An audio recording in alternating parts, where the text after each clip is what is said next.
Well, that's what he posted on social media. So it's true to be fair to Claudio, taking them to where they probably might never be, where they can't even be in their dreams.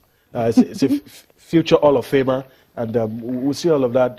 You done with the tweets? Yeah, I think we just go straight to Wayne Rooney now. He's saying that he's going to remain. Yesterday morning we talked about the fact that Thursday morning we talked about the fact that his agent was already in China trying to negotiate a deal and all that. But last night he released a statement saying that, look, I want to remain at Old Trafford.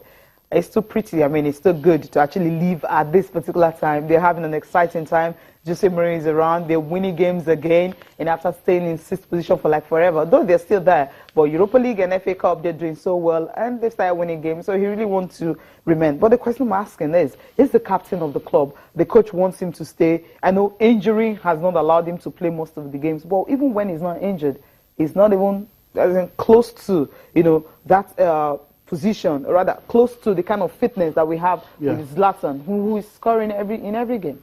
I think Wayne knows his position now. Last year there was a lot of debate in the Three Lions and Manchester United if he's always going to start. Now he knows his position, but then again, if the best manager in the world is telling you, look, you are still part of my plan, you are a legend in this club, I'm not going to push you away. If you want to play, I'll let you play. Just understand that you are not a guaranteed starter in this team. And I guess when Rooney understands that, and he's cool with it, why go to China? For all you can say about Manchester United, they're probably the only team that are still in all the competitions, well, mathematically for the league though, but that are still in all the competitions that they started the season with, the League Cup, FA Cup, Europa Cup, and all that. So we'll see how it goes. And I guess there's a quote from Rooney.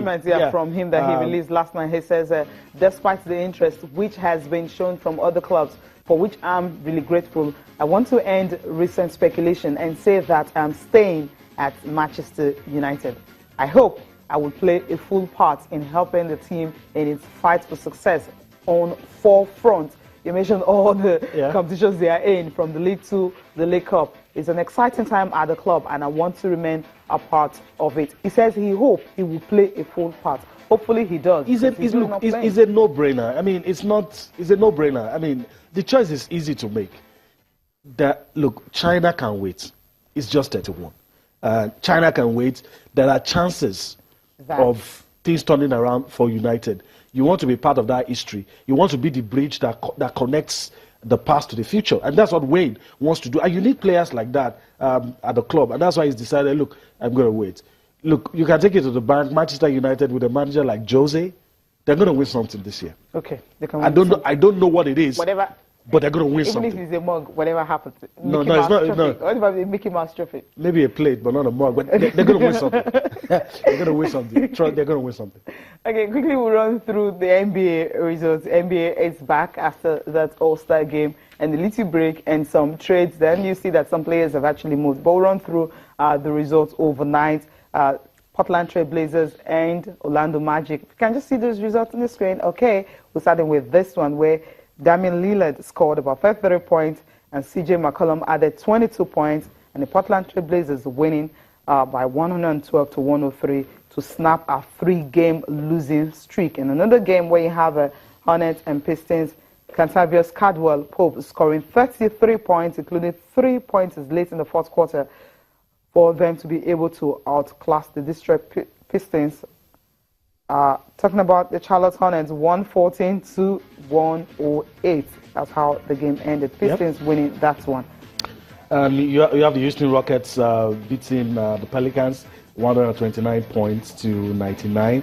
Reserve Lou Williams hits 7 3-pointers in that one and scored 27 points on his debut. And of course, they crushed they also crushed the New Orleans, like I said, 129 to 99. A lot of interesting games. The Cavaliers also were in action. They played against New York Knicks.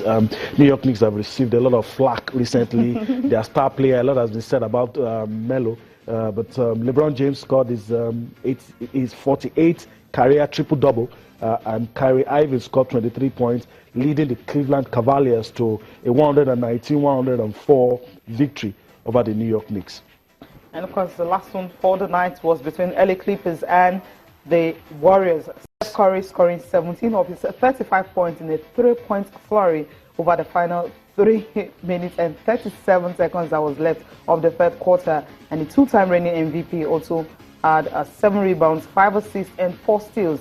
And the Warriors were able to beat the Clippers 123 and 113. Steph Curry seems to be back. I think the break did a whole lot for him. It has always been, sometimes Kevin Durant and sometimes you have Klay Thompson, Kyrie Irving.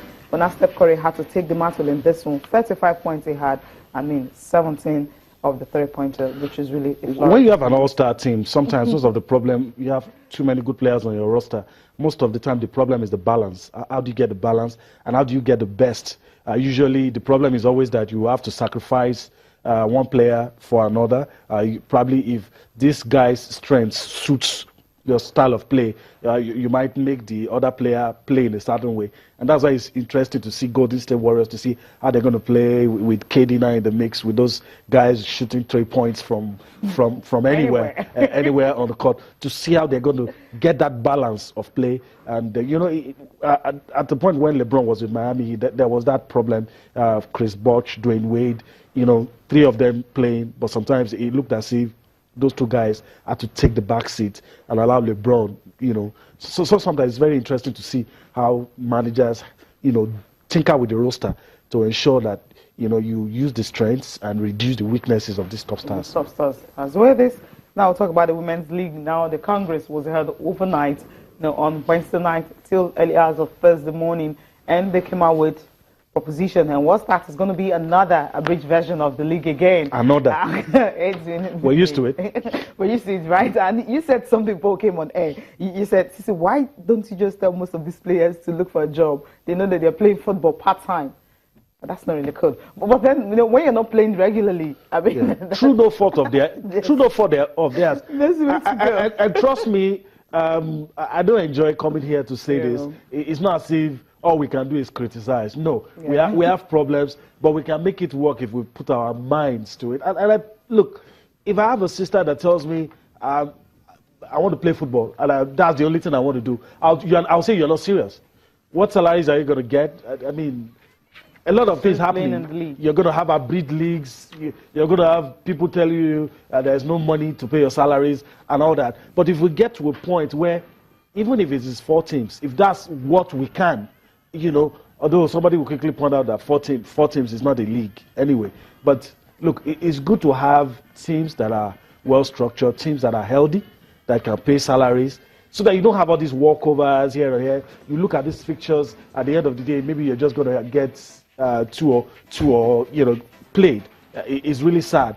And when you still see these girls represent us and do well, you wonder what will happen if we do things the right way. Yeah, that's the way it is. And there you have it in Group A, the opening day fixtures. Bayeso Queens and Ibom Angels will in action. Rivers Angels and COD Ladies will also start. They are the defending champions. Sunshine Queens and Abia Angels also in action. Heartland Queens, they are back in the league gaining promotion. And FC Robo Queens will also be there. And in Group B, you will be having Delta Queens and Confluence Queens. You have the Nassau Amazons and Oshun Babes, Pelican Stars and Sadato Amazons. That's another team that gained promotion into the league. Adamawa Queens and also Edo Queens will be in action. But you're asking the likes of Martin White Doves and all that, Taraba Queens, all of them didn't make it to it. But then they report that they are waiting for NFF to actually make a decision on some of these clubs that were relegated simply because they missed about 3 games last season. So we don't know if they're going to bring them back. But from what we have, these are the teams we have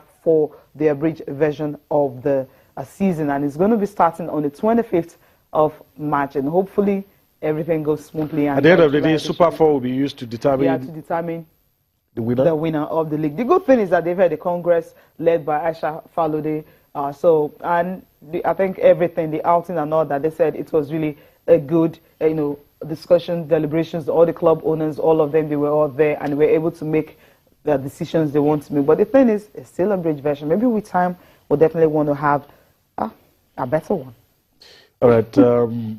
What are the things that you think probably would be different this season?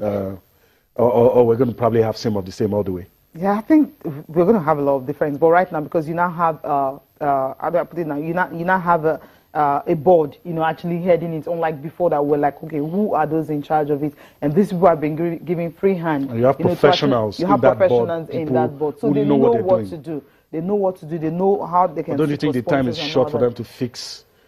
Maybe we give up on this season and expect the next one to be better. Since we're already having an abridged version of it, yeah. So we just keep our fingers crossed and we just wait to see how they can actually, bring the league back to how it used to be. All right, not even how it used to be. Make it better, because most of the ladies who talked about sponsor, that's what they're really talking about. We'll go on break now. We'll come back. We'll talk more on this, and also the Nigerian Professional Football League will get us talking.